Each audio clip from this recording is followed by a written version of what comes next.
오늘 하나님 말씀은 누가복음 1장 26절부터 38절까지 말씀입니다. 하나님 나라는 누가 세웁니까? 물론 주님이 세우시죠. 제 질문은 주님의 동역자가 누구냐 하는 말씀입니다. 돈 많고 권세 있는 종교인일까요?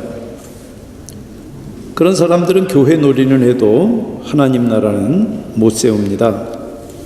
하나님 나라는 돈 없고 힘 없고 그래서 기도밖에 할 수 없는 사람들을 통해서 서왔고 앞으로도 쓸 겁니다.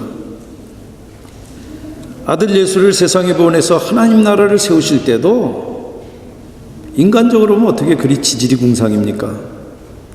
로마 황실도 아니고 식민지에서 그것도 절대 임신해서는 안 될 불쌍한 처녀가 주님의 동역자로 선택됩니다. 놀라운 것은 처녀 마리아가 주님의 그 부르심에 보이는 반응입니다. 가난하고 힘없는 민중이라서가 아닙니다. 돈도 없고 힘도 없어서 그러나 주님에게 순종하는 것밖에는 없어서 주님에게 순종한 마리아를 통해서 하나님 나라가 이 땅에 침투해 들어왔습니다. 그때만 그럴까요? 지금도 마찬가지입니다. 돈과 권력을 추구하는 사람은 자기 울타리 쌓기 바쁜 나머지 무엄하게도 하나님 나라를 허무는 일도 서슴지 않습니다.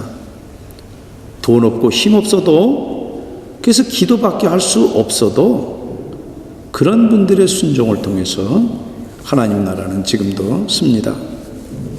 누가복음 1장 26절부터 38절까지 제가 짝수절 여러분들 홀수절 읽고 마지막 절은 같이 읽겠습니다. 여섯째 달에 천사 가브리엘이 하나님의 보내심을 받아 갈릴리 나사렛이라는 동네에 가서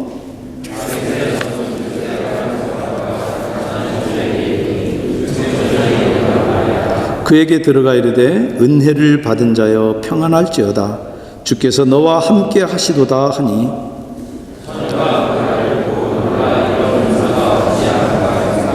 천사가 이르되 마리아여 무서워하지 말라 네가 하나님께 은혜를 입었느니라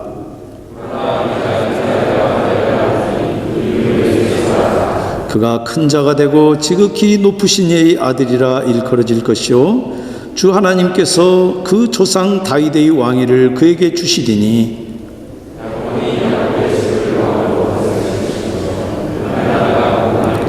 마리아가 천사에게 말하되 나는 남자를 알지 못하니 어찌 이 일이 있으리이까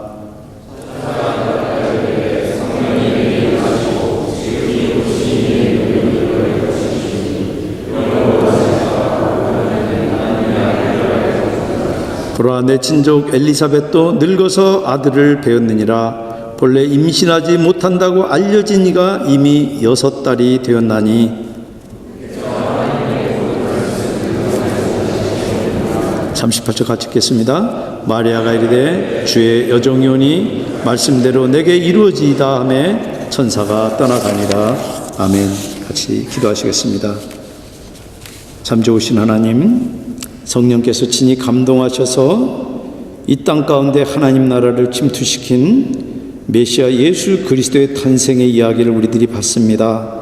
주님, 우리들 심령 가운데 성령께서 씨를 낳아주셔서 우리들로 하여금 하나님 나라가 침투되는, 하나님 나라가 확장되는, 하나님 나라가 세워지는 놀라운 은혜를 입게 하시고 주님의 그 부르심에 마리아와 같이 순전하게 심플하게 주님에게 반응하는 그런 순종하는 저희들 되게 우리를 도우시옵소서. 예수님 이름으로 기도합니다.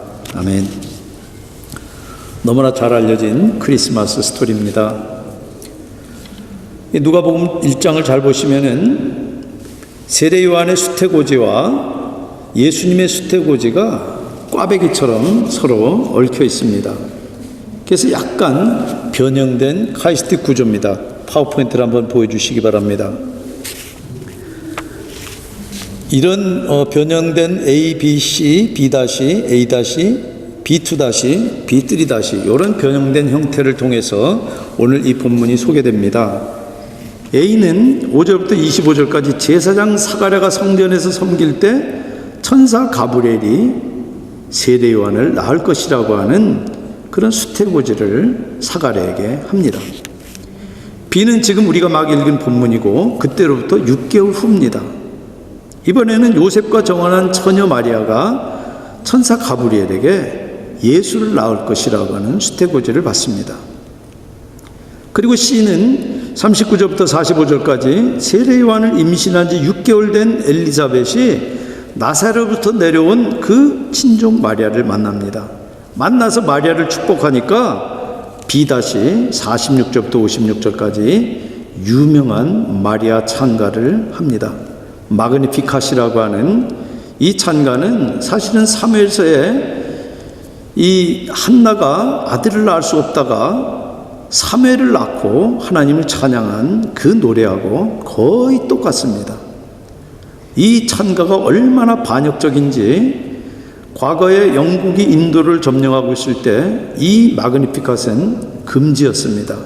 그리고 라틴 아메리카나 아프리카에서 군사 독재 정권이 점령하고 있었을 때는 이 본문 읽으면 그대로 잡혀갔습니다. 그럴 정도로 반역적인 그런 찬가입니다.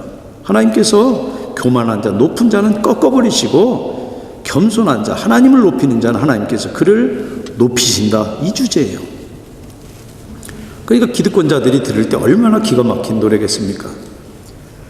그리고 A-는 57절부터 66절에 그 사가랴가 받았던 그 예언대로 세례 요한이 태어납니다.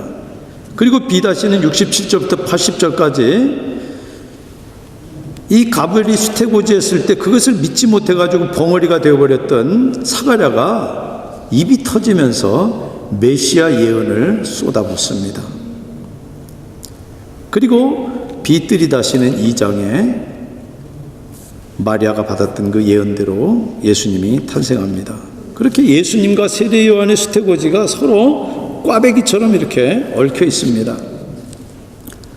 그 다음 팜플릿 보시기 바랍니다. 두 수태고지는 포맷도 서로 비슷합니다. 먼저 부모들 사가랴와 엘리사벳 그리고 요셉과 마리아를 소개합니다. 두 경우 다 자녀가 없어요. 노부부 사가랴와 엘리사벳은 아이를 가질 수 없는 불임 가정이에요. 그리고 그 원인이 그 사람들에게 귀책 사유가 있는 게 아니라 그 사람들이 경건한데도 불구하고 자녀가 없다고 이야기를 합니다. 요셉과 마리아는 정혼한 상태지만 마리아가 아직 처녀이기 때문에 당연히 자녀가 없어요. 둘 다 천사 가브리엘을 만나서 수태고지를 받습니다. 둘 다 반응이 그 수태고지를 듣고 나가지고 혼란에 빠집니다. 둘 다 태어날 아이의 이름을 천사로부터 받습니다. 둘 다 표적을 포함해서 가브리엘에게 대답을 듣는데 사가랴는 덩어리가 되는 표적을 받고 마리아는 불임인 친족 엘리사벳이 이미 임신 6개월이라고 하는 표적을 받아요. 그런 공통점도 있지만 두 수태고지는 서로 분명한 차이도 있습니다. 다음 파워포인트 보여주시기 바랍니다. 사가랴와 엘리사벳은 13절에 보시면 너의 간구함, 아마 자녀를 갖기 위해서 이미 출산할 수 있는 연령이 지났는데도 불구하고 오랜 기도했던 것 같아요. 그 기도의 응답으로 수태고지를 받습니다.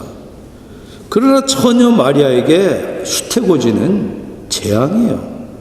상상할 수 없는 일이고 마리아가 기도한 게 아니에요. 전적으로 하나님이 주도한 일이에요. 엘리사벳이 늙어서 임신한 것은 의학적으로 기적이 분명하지만 구약 성경에 아브람과 사라와 같은 전례가 있어요.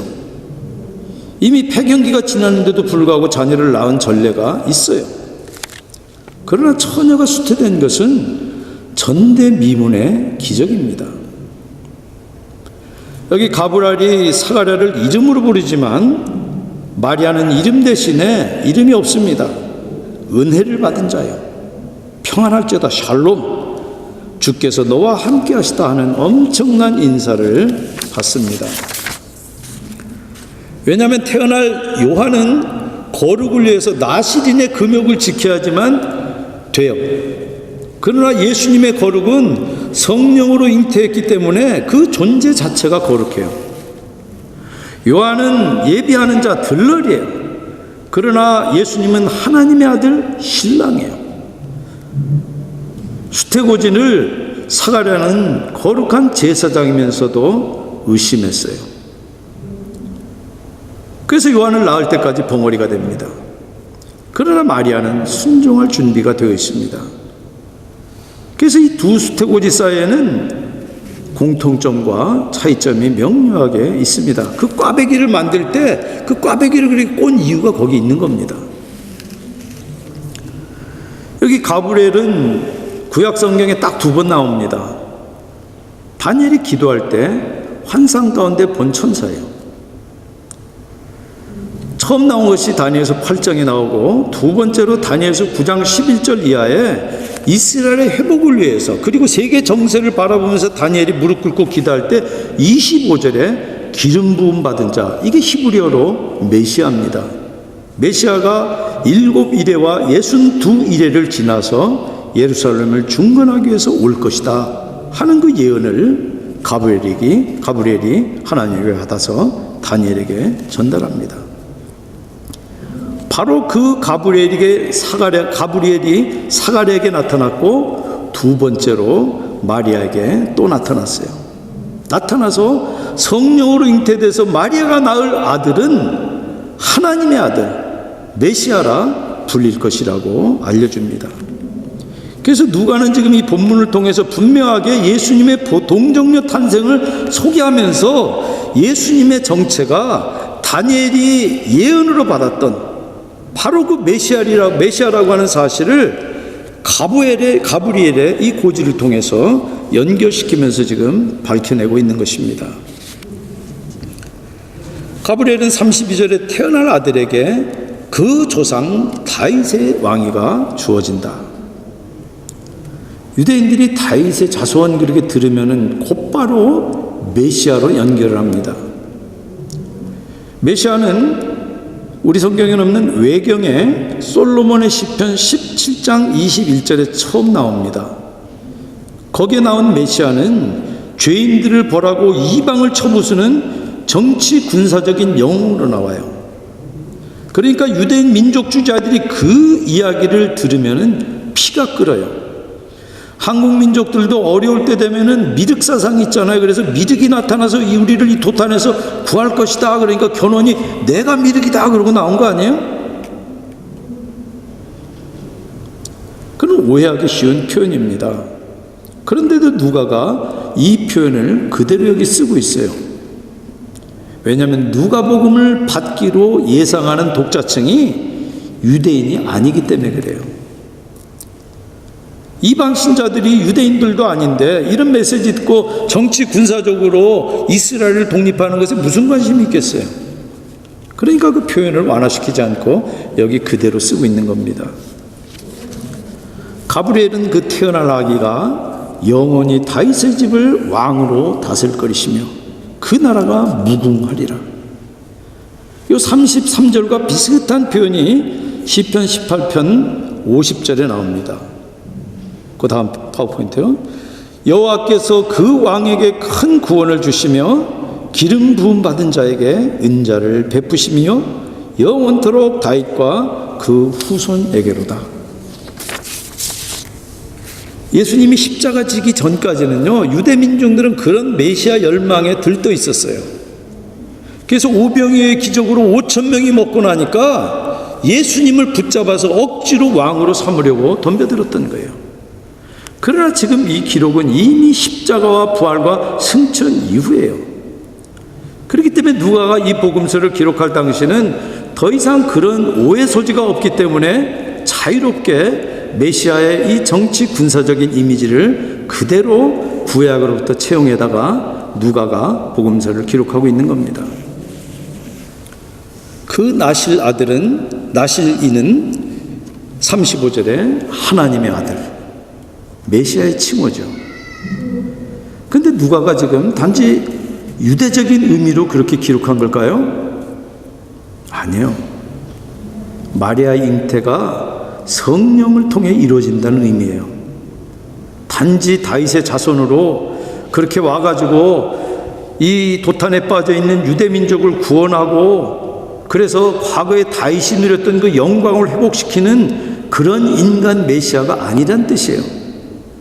성령으로 잉태될 예수님은 완전한 사람이자 완전한 하나님이란 뜻으로 지금 여기 하나님의 아들이라고 하는 표현을 쓰는 겁니다. 여러분들, 정통 기독교와 이단을 구분하는 첫 번째 기준이 이겁니다. 몰몬이나 여호와의 증인, 통일교 같은 이단은 바로 이 표현을 가지고 예수님의 신성을 부인해요. 야, 여기 봐라, 하나님이 낳았다 그러지 않냐, 낳았으니까 피조물이다. 그래서 몰몬은 예수님이 최초로 신이 된 인간, 이렇게 주장을 합니다. 그 말은 결국 예수님이 피조물이라는 얘기예요. 그래서 우리가 오늘 이 본문을 상당히 주의 깊게 볼 필요가 있습니다. 개역개정 성경 35절 하반절에 보시면, 다음 파워포인트요, 나실 바 거룩한 이는 하나님의 아들이라 일컬어지리라, 이렇게 번역을 했습니다. 근데 헬라 원문으로부터 보다 더 엄밀하고 정확하게 번역을 하면은 이렇게 번역하는 게 뜻이 더 정확합니다.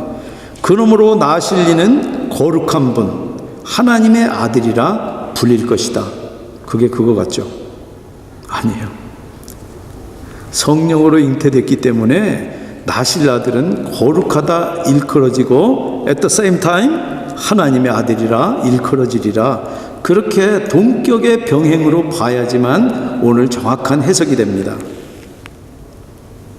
하나님의 아들과 거룩한 이가 동일한 대상, 나실 이를 가리키기 때문에 그래요. 물론 예수님의 신성뿐만 아니라 예수님의 인성을 부인하는 이단들도 있습니다. 예수님은 하나님이 잠시 둔갑했다라고 주장하거나 순디키즘이 그렇게 이야기를 합니다. 그리고 정통교회에서도 삼일체 교리를 오해하면은 양태론으로 주장을 합니다. 대표적으로 이렇게 이야기를 합니다.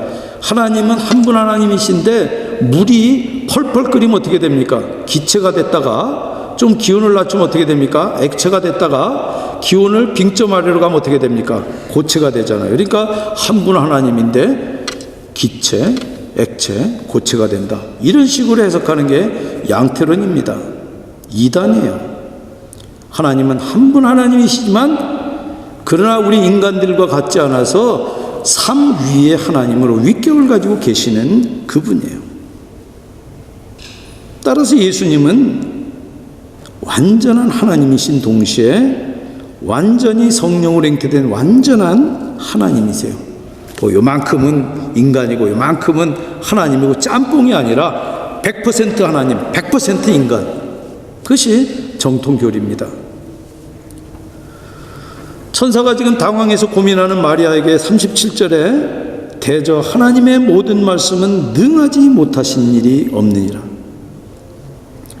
여기서 말씀이 헬라어로 레마입니다. 이거를 히브리어로 바꾸면은 다바른데, 우리가 지금 읽고 있는 신약성경 신약성경은 헬라어로 되어 있습니다. 구약성은 히브리어로 되어 있는데 히브리어로 되어 있던 것을 주전 2세기경에 헬라어로 번역한 성경이 있습니다. 그것을 70인역이라고 세피어진트라고 합니다. 세피어진트에 바로 이 표현을, 이 네 말을 그대로 갖다 쓴 게 창세기 18장 14절에 나옵니다. 새 천사가 아브라함에게 와서 내년 이맘때 네 아내 사라에게 아들이 있으리라. 근데 그거를 장막문에서 사라가 들었어요. 근데 자기는 지금 폐경이 이미 지났어요. 그러니까 웃었어요. 그때 여호와께 능치 못한 일이 있겠느냐. 거기 일로 번역된 동사가, 이 명사가 바로 다바릅니다. 그래서 그렇게 번역하는 게 아니라 능치 못한 말씀이 있겠느냐, 이렇게 번역하는 게 더 정확한 번역이 됩니다. 여러분들, 아브라함의 아내 사레도 웃고 제사장이 24반열 가운데 제비뽑기로 뽑혀가지고 지금 성소에서 주님을 섬기는 그 제사장 사가랴도 믿지 못해서 벙어리가 됩니다. 그러나 천사 가브리엘의 말을 들은 마리아는 너무나 심플하게 즉각 대답을 합니다. 주의 여종이오니 말씀대로 내게 이루어지이다. 그래서 우리가 성경 읽다 보면은 과연 이 처자가 이 순종이 지금 뭘 뜻하는지 제대로 알구나 대답하는가, 그런 의심 안 드세요? 근데 34절 보세요. 나는 남자를 알지 못하니 어찌 이 일이 있으리까. 알아요. 여기 특별히 안다라고 하는 헬라어 기노스코는 히브리어의 야다라고 하는 동사의 이 번역입니다. 그런데 아담이 하와를 알고 야다 하고 나서 아이를 낳았어요. 그러니까 야다가 뭘 뜻합니까? 그런 의미로 안다는 얘기예요. 알 뿐만 아니라 정혼한 처녀가 임신한 게 드러나면은 개인뿐 아니라 가문의 수치인 것도 알아요. 정혼한 남편이 씨 모를 자식도 떠안을 만치 그렇게 파격적으로 관대하지 않다면 자기는 돌에 맞아 죽거나 가족에게 명예살인 당할 수도 있다는 것 정도 알았을 거예요. 그런데 마리아가 여기 자기를 스스로 계집종, 둘레 이렇게 부릅니다. 우리말로는 뭐 이렇게 계집이를 붙이지만 헬라에서는 그냥 종의 여성형일 뿐입니다. 그냥 종이에요. 그런데 이 종이라는 표현은 구약에서 종종 하나님께서 기드온에게 어떤 일을 맡기실 때 종이라는 표현을 씁니다. 선지자에게 어떤 일을 맡기실 때 하나님께서 종이라는 표현을 쓰십니다. 그래서 구체적으로 맡기는 임무나 과제가 있을 때 쓰는 표현이 종이에요. 여러분들 가브리엘의 말을 듣고 마리아가 보인 반응은 29절에 고민스럽기 짝이 없는 상태에서 34절에 질문으로, 그리고 최종적으로 38절에 하나님의 뜻에 무조건 순복하겠다는 태도로 발전하고 있어요. 요 짧은 순간이지만 그런 현실적인 고려 없이 Everything's gonna be fine, 그런 막연한 기대나 희망에 자기를 내던진 게 아닙니다. 자기에게는 아무 대답도 없고 대책이 없어서 고민스럽기 짝이 없지만 하나님이 나를 불러서 이 일을 맡기셨으면 반드시 하나님은 하나님의 때 하나님의 방법으로 그 일을 이루가시고 만다 하는 하나님의 절대 주권과 그분의 성품을 믿고 자기의 미래와 행복을 포함한 모든 것을 거기다가 의탁한 거예요. 그런데 주도권을 지금 하나님이 가지고 마리아 인생에 개입하십니다. 근데 잘 보세요. 주도적이지만 아주 인격적입니다. 나살이라고 하는 촌동네에 사는 계집아이를 하나님 나라 건설의 동역자로 뽑으신 하나님이 기계적이나 강압적으로 푸시하지 않아요. 온 인류와 이스라엘을 가슴에 품고 기도하던 그 다니엘에게 보냈던 그 동일한 천사를 보내서 그 계집아이 마리아에게 메시지를 주세요. 그러면서 그 마리아의 의사를 타진하세요. 그렇기 때문에 여기 마지막으로 보이는 마리아의 반응은 각별한 의미가 있습니다. 여러분들, 우리가 하나님의 계획은 알 수 없습니다. 완전히 알 수 없습니다. 그러나 정확히는 알 수 있습니다. 그 뜻을 정확히 안 마리아가 하나님의 계획에 자기를 맡긴 말이 주의 종이오니 말씀대로 내게 이루어진다. 바로 그 말이에요. 물론 캐토릭은 하나님의 구원 계획이 마리아의 동의에 달렸다. 캐토릭이나 알미니안들은 그렇게 주장을 합니다.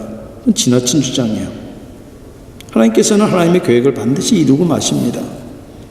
그렇다고 지금 이 마리아의 순종이